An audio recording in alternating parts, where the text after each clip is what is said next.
मत कर इतना गुरूर तू अपनी जीत पर। तेरी जीत से ज्यादा तो मेरी हार के चर्चे हैं। नमस्कार, आप देख रहे हैं यंग तरंग सच की आवाज। और ये वक्त हुआ है हमारे खास कार्यक्रम आर एन ए अर्थात real news analysis with Arunesh का। प्रोग्राम की शुरुआत मैंने एक शायरी से की। किसी महान शायर ने ये शायरी कही है और ये किस पर लागू होती है? दो लोगों पर। पहले वे बीजेपी जो अपने 400 पार का नारा बुलंद कर रही थी और 370 अपने बलबूते और पूरे एनडीए यानी उनके जो सहयोगी संगठन है उसके बलबूते अब की बार 400 पार का नारा दिया गया। लेकिन हुआ क्या? 292 सीटों पर एनडीए सिमट गई और बीजेपी अपने बलबूते बहुमत के आंकड़े 272 को भी पार नहीं कर पाई।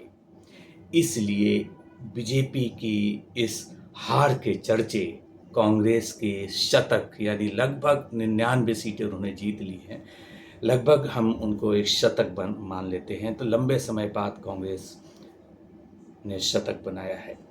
तो उनकी उस जीत से ज़्यादा बीजेपी की इस बड़ी हार के चर्चे हैं। तो अब की बार किसकी सरकार, या यूँ कहें अब की बार मुश्किल से चलेगी सरकार?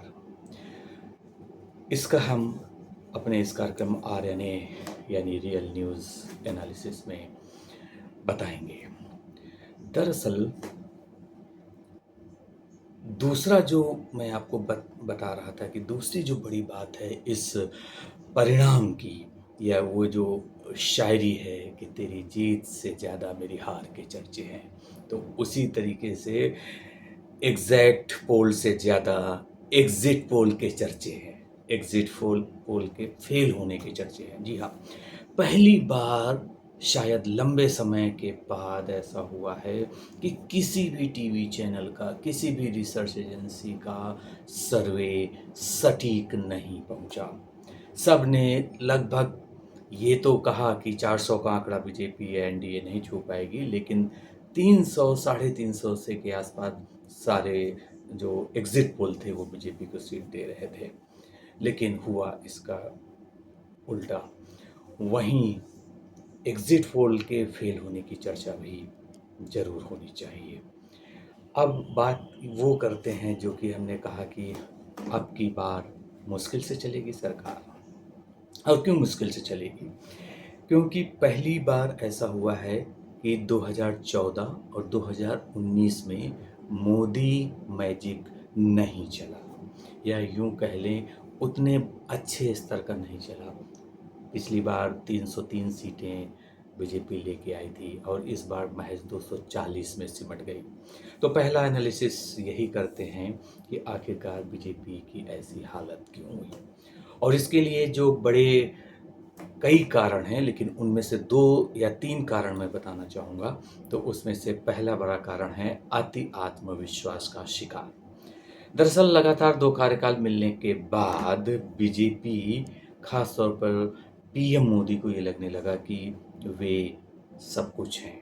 कई बार उनकी भाषा में, कई बार उनके बर्ताव में वो अहंकार दिखने लगा, वो अति आत्मविश्वास दिखने लगा और जनता ने इसको पसंद नहीं किया।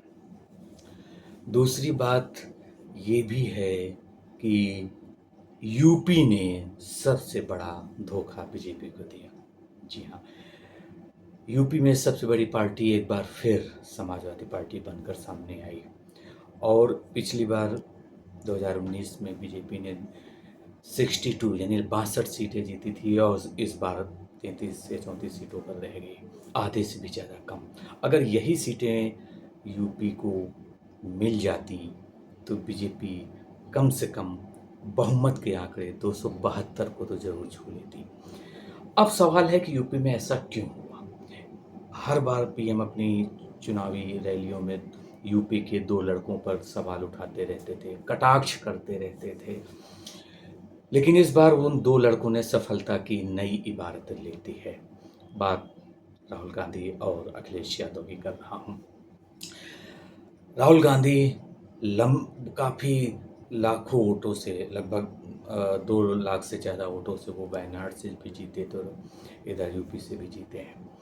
वहीं अखिलेश यादव की पार्टी ने भी शानदार प्रदर्शन किया है और बीजेपी अयोध्या तक में भी, फैजाबाद की जो सीट है, भव्य राम मंदिर बनवा दिया। इसके बाद भी बीजेपी अपनी अयोध्या यानी फैजाबाद वाली सीट को जीत नहीं सकी। तो जो राम को लाए हैं हम उनको लाएंगे, ये नैरेटिव भी नहीं चल पाया। क्यों नहीं चला, उसकी वजह क्या है, ये एक रिसर्च का विषय है। क्योंकि हर बार इमोशनल कार्ड नहीं चलते हैं, हर बार जो रियल इश्यूज होते हैं उससे भी आजकल का यूथ सबसे ज़्यादा कनेक्ट होता है।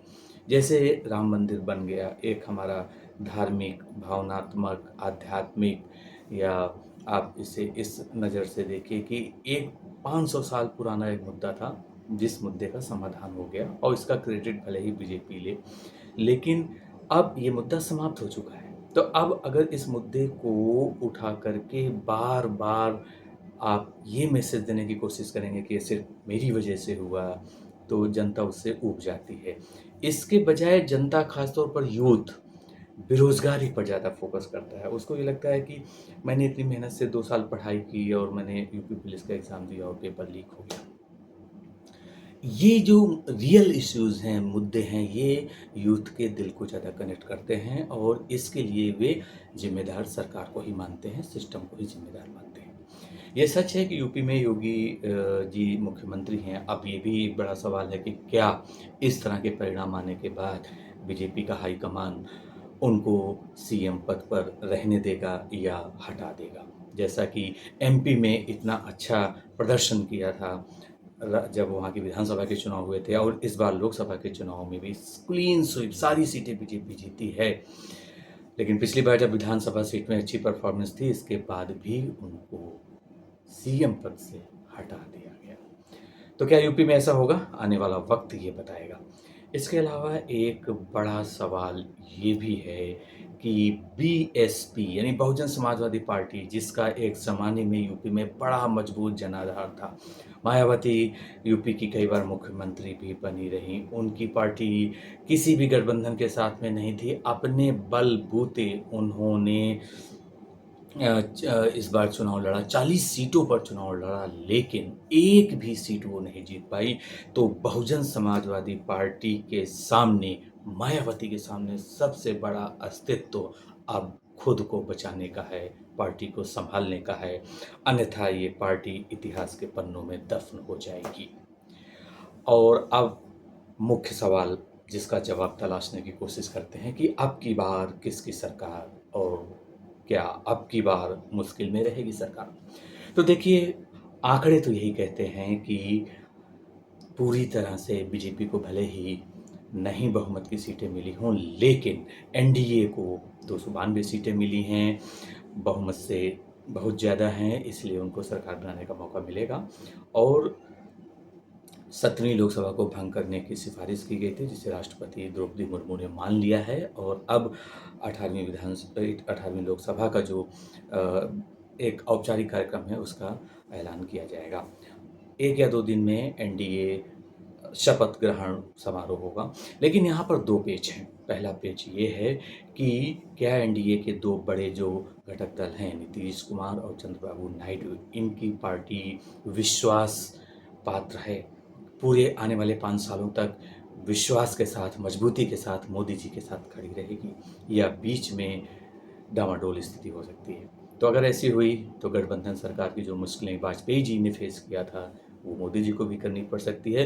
लेकिन इन दोनों राजनेताओं के व्यक्तित्व में और उनके कृतित्व में बड़ा अंतर है। वाजपेयी जी थोड़ा-सा उदार छवि के माने जाते थे और वो अपने सहयोगियों को साथ में लेके चलते थे, जबकि मोदी जी की छवि थोड़ा-सा कड़क है, या यूँ कह लें कट्टर है, वो अपने आगे किसी की नहीं सुनते हैं, ऐसा उन पर आरोप लगाया जाता है। दूसरी बात, अगर इंडिया गठबंधन, जो कि उसकी भी परफॉर्मेंस अच्छी रही है, हालांकि वो बहुमत से बहुत दूर है, लेकिन वही एन फैक्टर, एन मतलब नीतीश कुमार और नायडू साहब। अगर ये दोनों लोगों को अखिलेश यादव, ममता बनर्जी या मल्लिकार्जुन खड़गे या राहुल गांधी ये लोग उनसे बात करके उनको कन्विंस करते हैं, उनको ऐसा सुनने में भी आ रहा है कि नीतीश कुमार को वो प्रधानमंत्री पद का जो है ऑफ़र भी दे सकते हैं या उप प्रधानमंत्री बना सकते हैं। वहीं जो नायडू साहब हैं उनको भी एक मंत्रिमंडल में मजबूत जगह दी जा सकती है। तो कहीं न कहीं राजनीति संभावनाओं का खेल है, तो हो सकता है कि ये लोग पाला बदल लें और ऐसा हुआ तो फिर एक बड़ा चमत्कार हो सकता है, देश में इंडिया की सरकार भी बन सकती है। लेकिन होगा क्या? अगर इंडिया की सरकार बनना मुश्किल लग रहा है, लेकिन नामुमकिन नहीं है। एनडीए की सरकार बननी तय है, इसमें कोई दो राय नहीं है। लेकिन पिछले 2 कार्यकाल के दौरान जिस जोश और जज़्बे और जुनून के साथ मोदी सरकार काम कर रही थी, क्या 2024 के मिले मैंडेट के अनुसार उतनी मजबूती से, उतने जोश, जुनून और जज़्बे के साथ मोदी सरकार काम कर पाएगी? ये बड़ा सवाल है।